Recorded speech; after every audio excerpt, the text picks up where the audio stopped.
Scary websites that you should never visit, part 1. Coming in at number 1, we have 1092paradise.com. When you first visit this website, you'll see 2 doors. But if you scroll all the way down and click on this door, it'll take you to a cursed audio with a demon. Look at the cat in the bottom right-hand corner. It's like he disappears. One more time.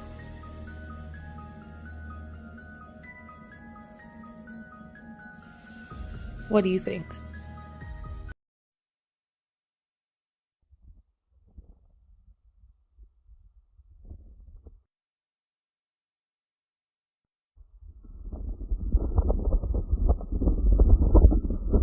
Things you wouldn't believe unless they were caught on camera. This one's kind of trippy. Okay guys, so this man is trying to get through one of these little turnstile things. The bar looks like he gets caught up on it, but I slow it down. The bar literally goes through his entire leg. I cannot explain this. I hope one of you out there can, because this is crazy. Follow for more. This may be one of the creepiest statues I've ever seen. Hidden far away in the Holy Trinity Church in Marylebone, Westminster, lies a statue of Lucifer, and this church hasn't even been used for worship in over 45 years, so it just sits there waiting to be seen.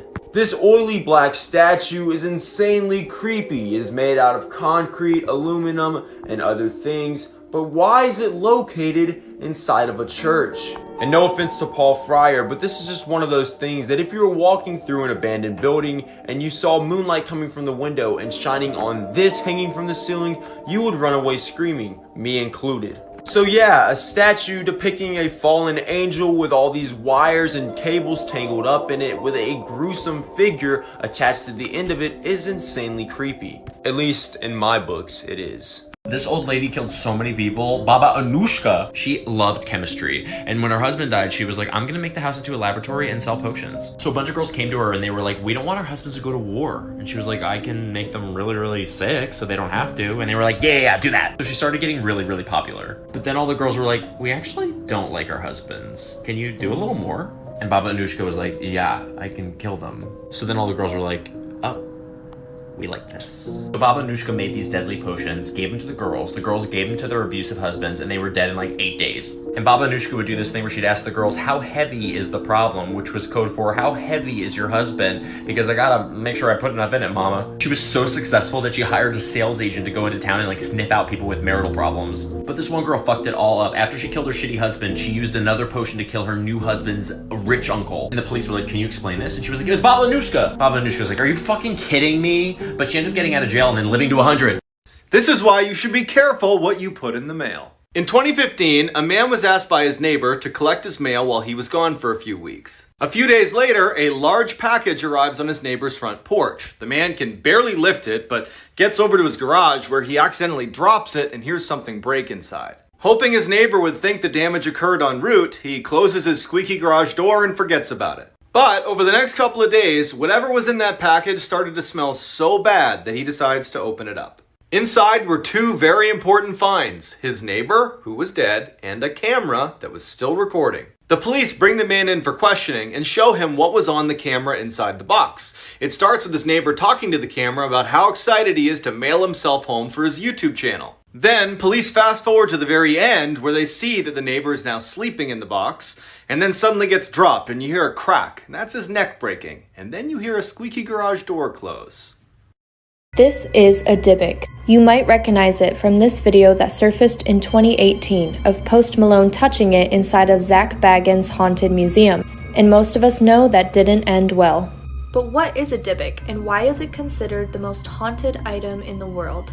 The Dybbuk is a wine box that was purchased in 2001 by an American man at an estate sale in Spain. When the man learned that the item was a family heirloom, he offered to return it to the family, but they insisted that he keep it. The box was purchased by the family's grandmother after the Holocaust had ended, but it sat unopened inside of her sewing room because the grandmother was convinced a Dybbuk was inside of it. Dybbuk is a demon that has the ability to possess different items. When the American man brought the box home, he opened it up, and this is what was inside. Inside the box, there were 2 locks of hair, a single candle holder, 2 pennies from the 1920s, and a small statue with the Hebrew word peace inscribed. Like for part 2.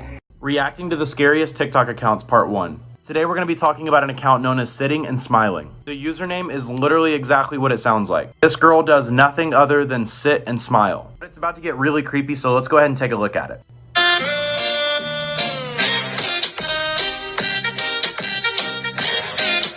The crazy thing is her videos have an abnormal amount of views. I mean, look how many, 8 million, 8 million, 4 million, I mean, a ton. But her latest video was posted on 4/18/2020. Why would somebody quit when they have that amount of views? The weird thing is her bio used to say, "I'm not kidnapped." And her bio changed. And I found her Instagram account and it gets even weirder. She hasn't posted in over 40 weeks and she posted this video of a butterfly. And I guess a bunch of her fans are saying MK Ultra. And do you know what MK Ultra is? MK Ultra was a top secret CIA project that gathered information with psychological torture. Also, click the link in my bio to watch my latest YouTube video. Back when feather pillows were a standard bed dressing, the folks in Appalachia experienced a rather odd phenomenon that they called the death crown. When a family member passed, you had to launder all the linens from the deathbed, and occasionally people would discover hard lumps in the pillow of the deceased. Inside, they would find an intricately woven wreath of feathers. Now, this wreath wasn't woven by human hands, but occurred naturally, or supernaturally if you take the folklore as true. It's said that if a death crown was found in the pillow of a loved one, especially someone that hadn't been the most upstanding person in life, it was an auspicious sign that their sins had been absolved and that they had made it through the pearly gates of heaven. They are so revered in Southern culture that families did and still do pass them down in glass cases as precious family relics. If you're interested in seeing one in person, the Museum of Appalachia in Norris, Tennessee has several genuine death crowns on display. Plus, the rest of the museum is pretty fun too. I've gotten so many requests to do the scariest places from each state, so let's start with my state, North Carolina. There's a spot in the woods in Bear Creek, North Carolina where all the locals are terrified to go. It's a perfect circle right in the center of the woods where nothing grows. This is it right here. No grass, no weeds, nothing grows in this circle. It's called the Devil's Tramping Ground. Legend has it that the devil comes up from the underworld at night and he tramps around this circle surrounded by flames, thinking of different ideas to torture humanity. People who visited this circle say that they hear screams in the distance, and people who tried to spend the night in the circle say that they've woken up miles away still in their sleeping bags. Others claim that when they visit the Devil's Tramping Ground, they feel a sense of dread. Another theory is that this is the site where a UFO touched down on Earth. So what do you guys think? Do you believe the legend? Some facts you didn't know, part 4. What happens to your eyeballs after you die? Within the first few hours, they begin to flatten and deflate, kinda like an old nasty grape. During preparation, morticians will place these eye caps under your eyelids. This is to recreate the natural curvature of your eye. And in some cases, embalming fluid will actually fill your eye back to normal size. This is why you always say yes to tandoori chicken. In 2012, a high school tutor and her student stayed up so late one night studying that by the time they were done, the buses had stopped running. Without another way home, the student asked if he could stay the night at her place. Reluctantly, she agreed. When they got back to the apartment, she fell asleep on her bed and he fell asleep on a blanket next to her bed on the ground. A few hours later, she wakes up to the boy standing awkwardly in the middle of the room with a very strange look on his face. She asks him, "What's wrong?" He looks at her and says, "I'm really hungry. Let's go get some tandoori chicken."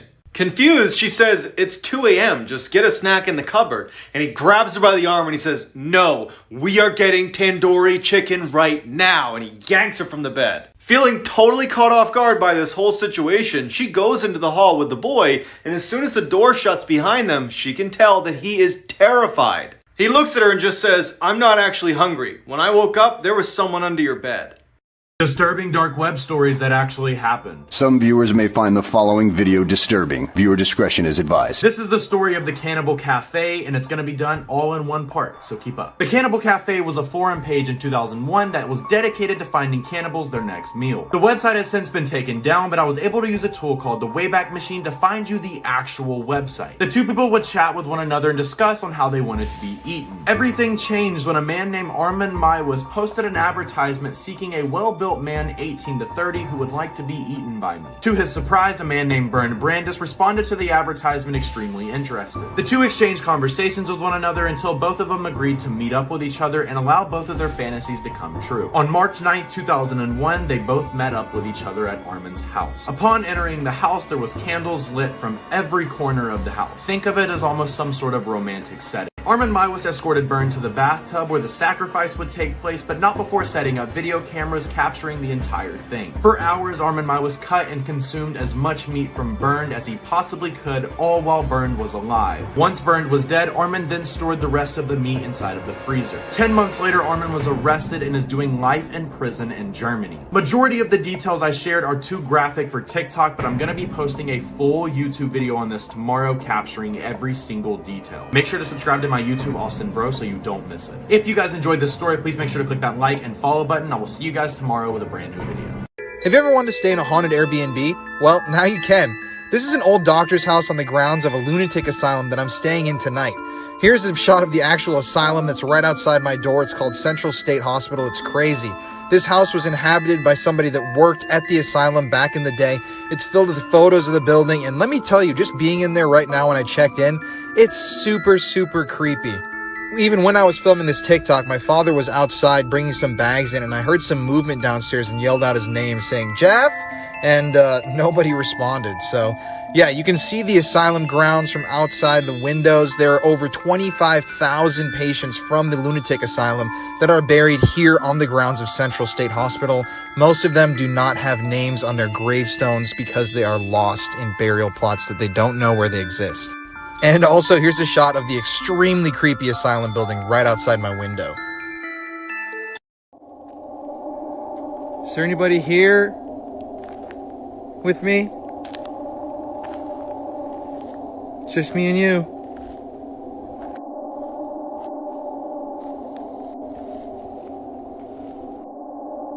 Hello?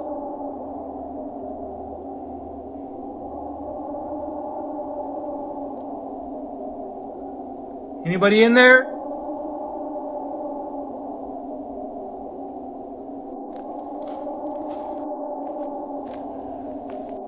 Doesn't seem like anybody's home. Hello? Is there anybody in any of these buildings?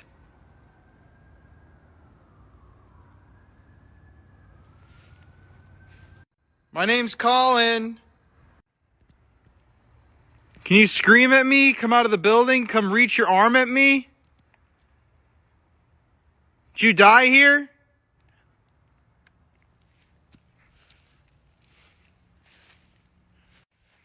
You trapped in here?